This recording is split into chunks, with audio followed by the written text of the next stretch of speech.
Hello friends, welcome back to my channel. आज हम इस वीडियो में बात करने वाले हैं JNRC का क्वेश्चन पेपर के बारे में, यानी कि गुजरात नर्सिंग काउंसिलिंग का क्वेश्चन पेपर के बारे में बात करने वाले हैं कि गुजरात में जो क्वेश्चन पेपर आते हैं वो कितने नंबर के आते हैं और क्या उसका लैंग्वेज रहता है, कितना उसका टाइम दिया जाता है। तमाम सारी बातें आज हम इस वीडियो में बात करने वाले हैं, तो वीडियो में अंत तक बने रहें। ये जो क्वेश्चन पेपर आप देख रहे हैं ये जो है वो GNM सेकेंड ईयर का है, मेडिकल सर्जिकल नर्सिंग फर्स्ट। यहाँ पे आपको दिख रहा होगा, यहाँ पे देखिए लिखा गया है मेडिकल सर्जिकल नर्सिंग फर्स्ट है, GNM सेकेंड ईयर। यहाँ पे देखिए लिखा गया है general nursing and midwifery second year, है ना। वहाँ का जो एग्ज़ाम का जो टोटल मार्क्स होता है वो 75 मार्क्स का एग्ज़ाम होता है, यानी कि 75 नंबर का। और टाइम जो दिया जाता है उसमें 3 घंटा दिया जाता है, जैसे कि यहाँ आपको दिख रहा होगा 10 बजे से लेकर के 1 बजे तक, है ना।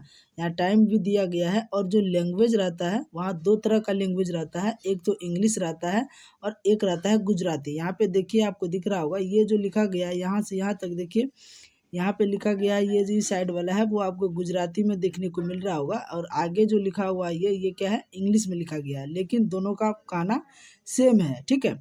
अब बात करते हैं कि क्वेश्चन किस तरह से एग्जाम में पूछा जाता है। चलिए स्टार्ट करते हैं। यहाँ पे देखिए सबसे पहले लॉन्ग क्वेश्चन में है, क्या क्वेश्चन में पूछ रहा है कि what is acute renal failure, यानी कि एक्यूट रीनल फेल्यूर क्या है उसके बारे में आपको लिखना था। ये कितने नंबर का था, ये 3 नंबर का था। आगे देखिए क्या है, write down clinical manifestation of acute renal failure, यानी कि क्या है कि एक्यूट रीनल फेल्यूर का क्लासिफिकेशन के बारे में लिखना था, उसका क्लिनिकल मैनिफेस्टिगेशन के बारे में लिखना था, किस तरह से फैलता है, कैसे फैलता है, उसके बारे में लिखना था, जो आपका 4 नंबर का था। उसके बाद देखिए आगे क्या है, describe nursing management of a patient having acute renal failure. Describe करना था एक नर्सिंग मैनेजमेंट, अगर किसी को एक्यूट रीनल फेल्यूर हो गया है तो उस कंडीशन में आप नर्सिंग मैनेजमेंट क्या करते हैं एक पेशेंट के ऊपर, एक मरीज के ऊपर, उसके बारे में आपको इसमें लिखना था, जो कि आपका 5 नंबर का एग्जाम में आया हुआ था। या तो आप अथवा में ये लिख सकते हैं, अथवा में क्या था क्वेश्चन में, व्हाट इज पार्किंसंस डिजीज, यानी कि पार्किंसन डिजीज क्या है।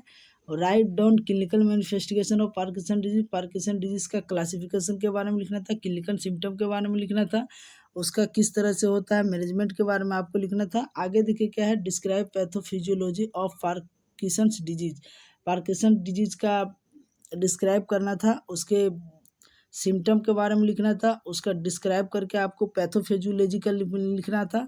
ये आपका कितना नंबर का था, 5 नंबर का था। या तो आप इसको बनाते या आप इसको बनाते, ठीक है, इस तरह का आया था। अब देखिए आगे क्वेश्चन नंबर 2 बात करते हैं। ये जो क्वेश्चन आप देख रहे हैं ये लॉन्ग क्वेश्चन में ही है। आगे देखिए यहाँ पे क्या लिखा गया है कि describe spinal consideration in care of elderly, elderly age में आप क्या करते हैं, स्पेशल कॉन्ड्रेशन के बारे में लिखना था। ये कितने नंबर का था, 8 नंबर का था। उसके बाद देखिए what is halitosis, write down causes of halitosis, halitosis क्या है, उसका क्या क्या कारण, किसके वजह से हेलिटोसिस होता है, उसके बारे में आपको लिखना था, उसके क्लासिफिकेशन के बारे में लिखना था।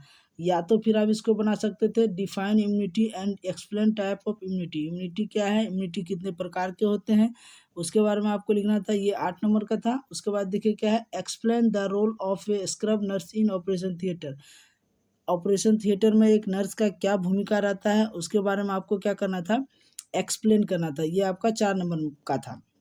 आगे बात करते हैं क्वेश्चन नंबर 3। क्वेश्चन नंबर 3 में क्या है, शॉर्ट क्वेश्चन में है। यहाँ पे देखिए लिखा गया है राइट शॉर्ट आंसर एनी 2। इसमें से आपको कितना क्वेश्चन बनाना है, 2 क्वेश्चन बनाना है, यानी कि एक क्वेश्चन आपका 6 नंबर का है, तो 2 क्वेश्चन बनाना था, जो कि आपका 12 नंबर का था। देखिए क्वेश्चन में क्या लिखा गया था, डिस्क्राइब नर्सिंग मैनेजमेंट ऑफ फेरिंगाइटिस, यानी कि फेरिंगाइटिस क्या है, फेरिंगाइटिस किसके वजह से होता है, उसका नर्सिंग मैनेजमेंट के बारे में लिखना था, उसका साइन सिम्टम के बारे में लिखना था, वो लिखना था आपका। दूसरा क्या है, what is disease, right about causes of disease, disease क्या है, यानी कि रोग क्या है, रोग किसके कारण से होते हैं, रोग के कारण के लक्षण क्या है, उसके बारे में आपको लिखना था। आगे देखिए क्या है, एक्सप्लेन अबाउट हेमोडायलिसिस, हेमोडायलिसिस क्या है, क्यों किया जाता है, हेमोडायलिसिस कौन सा पेशेंट में किया जाता है, उसके बारे में आपको लिखना था। आगे देखिए क्या है, write nursing management of patient with cirrhosis of liver, अगर कोई पेशेंट को किरोसिस हो जाता है, लीवर में हो जाता है, तो उस कंडीशन में आप नर्सिंग मैनेजमेंट क्या करते हैं, उसके बारे में आपको लिखना था। आगे देखिए ये क्या है, आगे देखिए question number 4, right short note any 3। उसमें आपको 2 क्वेश्चन बनाना था और इसमें आपको कितना क्वेश्चन बनाना है, 3 क्वेश्चन बनाना है। क्वेश्चन देखिए क्या बोल रहा है, technique for physical assessment. Physical assessment का टेक्निक क्या है, तकनीक क्या है, उसके बारे में लिखना था। Nursing care of a patient with hypokalaemia. Hypokalaemia, अगर कोई पेशेंट को हाइपोकेलेमिया हो गया है तो उस कंडीशन में आप नर्सिंग केयर प्रोवाइड कैसे करवाएंगे, उसके बारे में आपको लिखना था। Nursing management of a patient with gout. Gout क्या है, गाउट का मतलब क्या होता है, गाउट अगर कोई पेशेंट को हो जाता है तो उस कंडीशन में आप नर्सिंग मैनेजमेंट क्या देते हैं। गाउट का मतलब होता है गठिया, उसके बारे में आपको क्या लिखना था, गठिया के बारे में लिखना था, गाउट के बारे में लिखना था। दूसरा क्या है, clinical manifestation of Cushing syndrome. Cushing syndrome का क्या क्या लक्षण देखने को मिलता है, कुशिंग सिंड्रोम किसके वजह से होता है, उसके बारे में आपको डिस्क्राइब करना था, लिखना था। उसके बाद क्या है, एब्सॉर्बल एंड नॉन एब्सॉर्बल सूचर। सूचर क्या है, सूचर कितने प्रकार के होते हैं, एब्सोर्बल क्या है और नॉन एब्सॉर्बल क्या है, उसके बारे में आपको लिखना था, जो कि आपका 3 नंबर का था। नेक्स्ट अपन बात करते हैं क्वेश्चन नंबर 5। क्वेश्चन नंबर 5 में क्या है, ओनली आपको क्या लिखना था, डिफिनेशन लिखना था। एनी 6 क्वेश्चन का आपका क्या लिखना था, डेफिनेशन लिखना था, यानी कि परिभाषा लिखना था। देखिए किसका लिखना था, पहला है कोलोस्टोमी। कोलोस्टोमी का परिभाषा लिखना था। उसके बाद क्या है, कुस्मेल ब्रीथिंग के बारे में लिखना था। उसके बाद ऑस्मोसिस के बारे में लिखना था। एनाफाइलेसिस के बारे में लिखना था। उसके बाद स्कर्विंग के बारे में लिखना था। उसके बाद आपका देखिए यहाँ क्या लिखा गया, एनेस्थीसिया के बारे में लिखना था। एस्पिरियोमेट्री के बारे में लिखना था। उसके बाद एडिसन्स डिजीज के बारे में लिखना था। इसमें आपको कितना क्वेश्चन बनाना था, 6 क्वेश्चन बनाना था, जो कि इसमें कितना क्वेश्चन दिया है, 8 क्वेश्चन दिया है। आपको कितना बनाना था, 6 क्वेश्चन बनाना था। ये क्वेश्चन 2 नंबर का था। नेक्स्ट अपन बात करते हैं, नेक्स्ट जो अगला टॉपिक क्या है, राइट मल्टीपल चॉइस क्वेश्चन। ये जो है वो एक क्वेश्चन 1 मार्क का है। देखिए क्या लिखा गया कि recording is done dash after intervention. अगर कोई रिकॉर्डिंग करते हैं तो उसको इंटरवेंशन होने से कब किया जाता है, यानी इमिडिएटली, यानी कि तुरंत। ओसेसियली का मतलब होता है यदा कदा, यानी कभी कभार।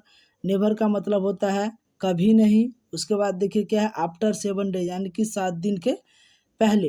तो इसका राइट आंसर क्या हो जाएगा, अगर कोई रिकॉर्ड करते हैं, कोई पेशेंट का हिस्ट्री कलेक्शन करते हैं तो उसको क्या करते हैं, तुरंत इमिडिएटली किसी को बताते हैं, कोई डॉक्टर को इन्फॉर्म करते हैं। इसका राइट आंसर क्या हो जाएगा, ऑप्शन नंबर ए हो जाएगा। ऑप्शन नंबर ए इसका क्या रहेगा, राइट रहेगा। नेक्स्ट देखिए क्या है, history taking is useful in collection of. History taking लेते हैं, किसी पेशेंट से हिस्ट्री डाटा कलेक्शन करते हैं तो उसमें क्या करते हैं, किस तरह से करते हैं। देखिए उसमें होता है 2 तरह का हिस्ट्री लेते हैं, एक तो पेशेंट से लेते हैं और एक दूसरा क्या होता है, पेशेंट्स के रिलेटेड से लेते हैं, यानी कि रिलेशन से जैसे उसके कोई रिलेटिव आए हैं उससे पूछते हैं। तो उसमें 2 तरह का डाटा लिया जाता है, एक लिया जाता है सब्जेक्टिव डाटा और दूसरा क्या लिया जाता है, ऑब्जेक्टिव डाटा। तो देखिए इसमें ऑप्शन में क्या दिया है, सब्जेक्टिव डाटा भी दिया है, ऑब्जेक्टिव डाटा भी दिया है। उसके बाद ए एंड बी दोनों दिया है। उसके बाद नन ऑफ द एबव। तो इसका राइट आंसर जो रहेगा उसका हो जाएगा ऑप्शन नंबर सी, यानी कि subjective data and objective data. Next बात करते हैं, the normal level is of serum sodium is. Normal level serum sodium का कितना होता है, इसका राइट आंसर क्या है, हो जाएगा कितना, राइट आंसर 135 से लेकर के 145 MEQ पर डेसी लीटर, यानी कि ऑप्शन नंबर इसका बी राइट आंसर रहेगा। 135 से 145 इसका राइट आंसर रहेगा। नेक्स्ट बात करते हैं क्वेश्चन नंबर 4, हाइपोफैक्सटोमी मीन्स क्या होता है, surgical removal of adrenal gland, surgical removal of thymus gland, surgical removal of hypothalamus, surgical removal of pituitary gland. तो इसका राइट आंसर क्या रहेगा, इसका राइट आंसर रहेगा surgical removal of the pituitary gland, यानी कि ऑप्शन नंबर डी इसका right answer रहेगा। नेक्स्ट देखिए क्या है, ग्लोसाइटिस मीन्स, देखिए ITS लगा है तो इसका मतलब होता है सूजन, यानी कि इन्फ्लामेशन। तो ग्लोसाइटिस किसका सूजन हो गया है, ये तो जीभ का हो गया है, टंग का हुआ है। देखिए क्या लिखा हुआ है, इन्फ्लामेशन ऑफ माउथ, ये नहीं होगा। इन्फ्लामेशन ऑफ गम, ये भी नहीं होगा। इन्फ्लामेशन ऑफ टंग, देखिए option number C is the right answer रहेगा। नेक्स्ट अपन बात करते हैं filling in the blanks. Filling in the blanks में क्या है, abnormal fluid collection in the pleural cavity is called. अगर प्लूरल कैविटी में एबनॉर्मल कलेक्शन का जमाव हो जाता है, फ्लूइड का जमाव हो जाता है, पस भर जाता है, तो उस कंडीशन में उसको क्या कहते हैं। तो इसका राइट आंसर जो रहेगा वो हो जाएगा प्लूरल इन्फ्यूजन। क्या हो जाएगा, प्लूरल इन्फ्यूजन। तो यहाँ पे लिख देते हैं pleural infusion, PL IEURAL pleural, infusion SION, है ना, लिख लीजिएगा। आगे देखिए क्या है, MRI स्टैंड फॉर, MRI का आपका क्या लिखना था, फुल फॉर्म लिखना था, जो क्या होता है मैग्नेटिक रियोसेंस इमेजिंग, है ना, लिख देते हैं मैग्नेटिक, यहाँ पे लिख लीजिएगा 2 नंबर में, मैग्नेटिक रियोसेंस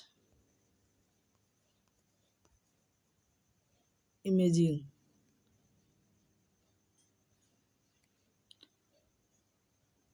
IMAGING,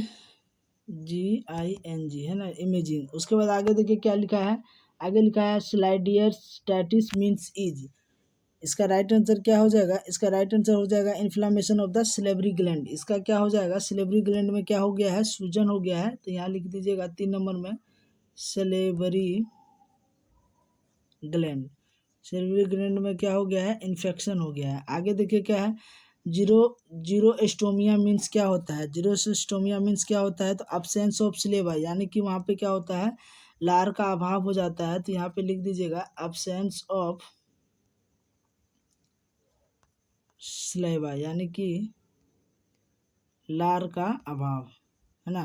नेक्स्ट बात करते हैं क्वेश्चन नंबर 5, ऑर्काइटिस मीन्स क्या होता है, ऑर्काइटिस क्या है, एक टेक्टिस का क्या है, सूजन हो गया है, टेक्सटाइल्स में क्या हो गया है, ऑर्काइटिस हो गया, तो इसमें लिख दीजिएगा इन्फ्लेमेशन ऑफ द टेक्सटाइल, यहाँ पे लिख दीजिएगा TESTICLES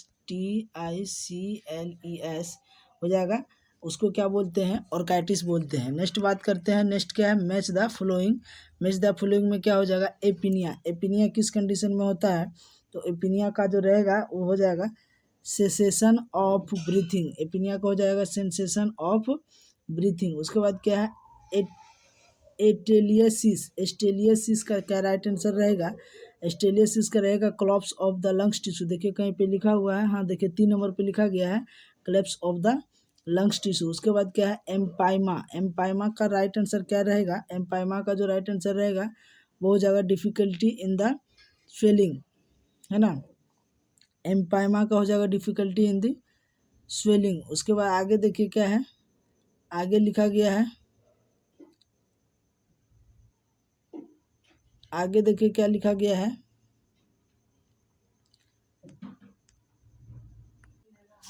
देखिएगा थोड़ा मिस्टेक हो गया है, ये जो था वो थोड़ा मिस्टेक हो गया, एक का जो राइट आंसर रहेगा वो रहेगा 4, एक का राइट आंसर क्या रहेगा 4 रहेगा। उसके बाद 2 का राइट आंसर जो रहेगा आपका वो क्या हो जाएगा 3 हो जाएगा।